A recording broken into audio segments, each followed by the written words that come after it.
Hello students, analytics science point में आपका स्वागत है। लास्ट क्लास में अपन ने electric field due to dipole पढ़ा था, जिसमें अपन ने एक्सल कंडीशन की बात की थी और एक इक्विपोटेंशियल इक्विसरफेस की बात की थी, जिसमें अपने पास अक्षीय के ऊपर ये अक्षीय का मान कितना आया था 2 kp अपॉन r क्यूब आया था और निरक्ष पे कितना आया था kp अपॉन r क्यूब आया था। आई थी डिटेल्स। अब अपन इससे आगे की बात करते हैं। आपके पास एक डाइपोल है, जैसे कि ये एक इलेक्ट्रिक फील्ड है मेरे पास, कितना E, जो कि यूनिफॉर्म है, मतलब समरूप है। इस यूनिफॉर्म में यहाँ पे एक डाइपोल है। डाइपोल मतलब यहाँ पे तो माइनस क्यू चार्ज और यहाँ पे प्लस क्यू चार्ज है, और ये डिस्टेंस कितनी हो गई 2a हो गई। तो इस डाइपोल के ऊपर लगने वाला फोर्स और टॉर्क के बारे में मैं यहाँ पे बात करने वाला हूं। तो हेडिंग क्या हो जाएगी, torque and force on a dipole in a uniform electric field। ठीक है, तो देखिए सबसे पहले फोर्स के बारे में बात करते हैं। तो E इलेक्ट्रिक फील्ड में Q चार्ज के ऊपर लगने वाला फोर्स प्लस Q चार्ज है, तो इधर लगेगा विद्युत क्षेत्र की दिशा में। फोर्स F बराबर कितना आएगा QE। ठीक है, और अगर माइनस क्यू चार्ज है तो फोर्स किसके लिए विपरीत दिशा में लगेगा विद्युत क्षेत्र के, इधर कितना लगा क्यू। सही है क्या फोर्स। तो इसको F1 नाम दे देते हैं, इसको F2 नाम दे देते हैं। तो टोटल फोर्स सुपरपोजिशन थ्योरम से F1 प्लस F2 होगा, इसका मान क्या आया 0 आया। लेकिन देखने वाली बात यह है कि ये फोर्स तो इस रेखा के इधर लग रहा है, ये फोर्स इस रेखा के इधर लग रहा है, यानी कि अपन ये कह सकते हैं कि आपके पास तिरछी रस्सी है, जिसको एक तो यहां से पकड़ के खींचा जा रहा है, एक यहां से पकड़ के। तो वो रस्सी जाली की तरह नहीं है, उसका सेंटर पॉइंट वहीं पर रहना है। लेकिन देखिए ये जो फोर्स लगाऊंगा तो रस्सी सीधी तो होगी ना कम से कम, यानी कि इस डाइपोल को इधर घुमाने की एक कोशिश तो होगी। अब डाइपोल को घुमाने की कोशिश हुई, मान लीजिए इसकी प्रारंभिक स्थिति कितनी थी थीटा थी, तो थीटा कोण से इसे घुमाने की कोशिश हुई, तो यहाँ पे कोणीय गति आ गई क्या, एंगुलर मोशन आ गई। तो कोणीय गति आई, तो अपन सीधी सीधी ये कह सकते हैं क्या कि फोर्स F बराबर तो 0 है, लेकिन यहाँ पे टॉर्क उत्पन्न हो गया, हुआ कि नहीं हुआ, कोणीय गति हो गई। तो ठीक है, फोर्स के कारण अब ये टॉर्क अपने को क्या करना है, कैलकुलेट करना है कि कितना टॉर्क लगेगा। तो देखिए टॉर्क का फार्मूला क्या होता है, डिस्टेंस बिटवीन चार्जेज या 2 पॉइंट्स इनटू फोर्स, यही होता है ना। तो देखिए इन दोनों चार्जेस के बीच की डिस्टेंस की बात करूं तो ये थोड़ी है वर्टिकल डिस्टेंस होती है, तो सीधी रेखा की दूरी, तो डिस्टेंस क्या होगी, डिस्प्लेसमेंट होगी। तो ये कोण थीटा है, तो जाहिर सी बात है ये कोण भी कितना होगा थीटा, डिस्टेंस की जगह वर्टिकल डिस्टेंस, लंबवत दूरी। ये कोण थीटा है तो ये कोण भी थीटा, और ये दूरी 2a है, तो कोण के सामने की दूरी कितनी आ गई 2a sin थीटा आ गई क्या। ठीक है, तो दूरी कितनी हो गई दोनों के बीच की 2a sin थीटा। ठीक है, इनटू फोर्स, किसी भी एक चार्ज के ऊपर फोर्स F है, जिसको अपन क्या लिख सकते हैं 2a sin theta into F की जगह में QE भी तो पुट कर सकता हूं, फोर्स F बराबर QE।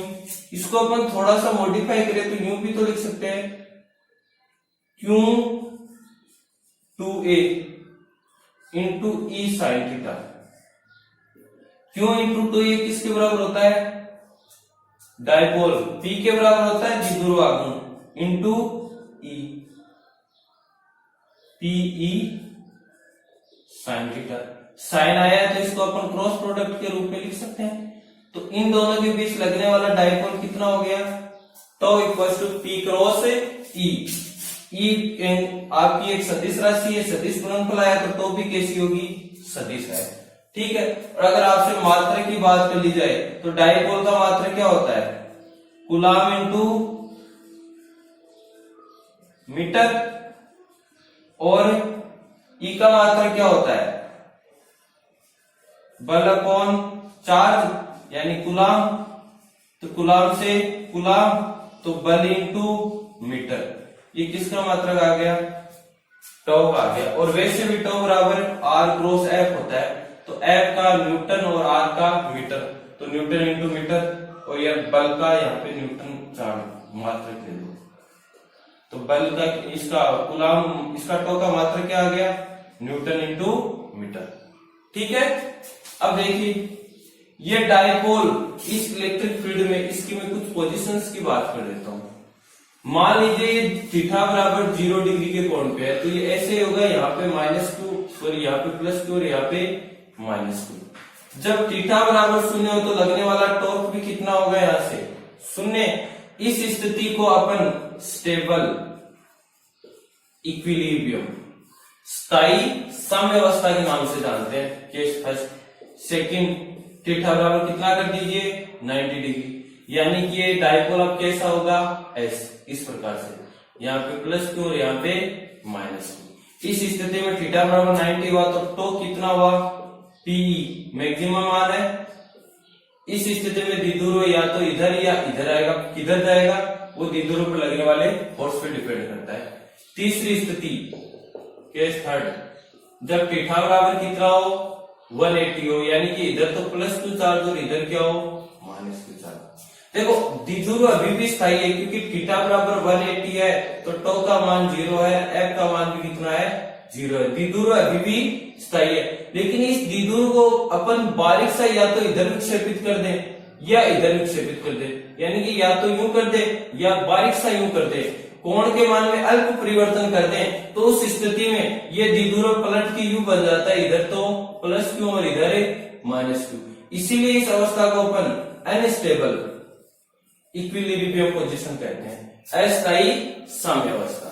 यह है आपका torque and force on a dipole in uniform electric field. ठीक है। अब इससे संबंधित एक छोटा सा अपन यहाँ पे न्यूमेरिकल कर लेते हैं। देखो मान लीजिए आपके पास एक चार्ज है डाइपोल में, जो 2 चार्ज है वो ±1000 माइक्रोकूलम। ठीक है। दोनों के बीच की दूरी, ये यहाँ पे +2 चार्ज है और ये यहाँ पे -2 चार्ज और यहाँ पे +2 चार्ज है। इन दोनों के बीच की दूरी जो 2a है वो आपकी लगभग 2 mm के बराबर है। ठीक है। इसको electric field, uniform electric field E बराबर 15 × 10⁴ न्यूटन अपॉन कूलम में रखा गया है, और थीटा बराबर कितना दिया गया है, 30 डिग्री। यानी कि कुछ इस प्रकार से है ये आपके पास इलेक्ट्रिक फील्ड E है, और इस डाइपोल को यूं रखा गया है, ये -2 ये +2, ये थीटा बराबर कितना है, 30 डिग्री।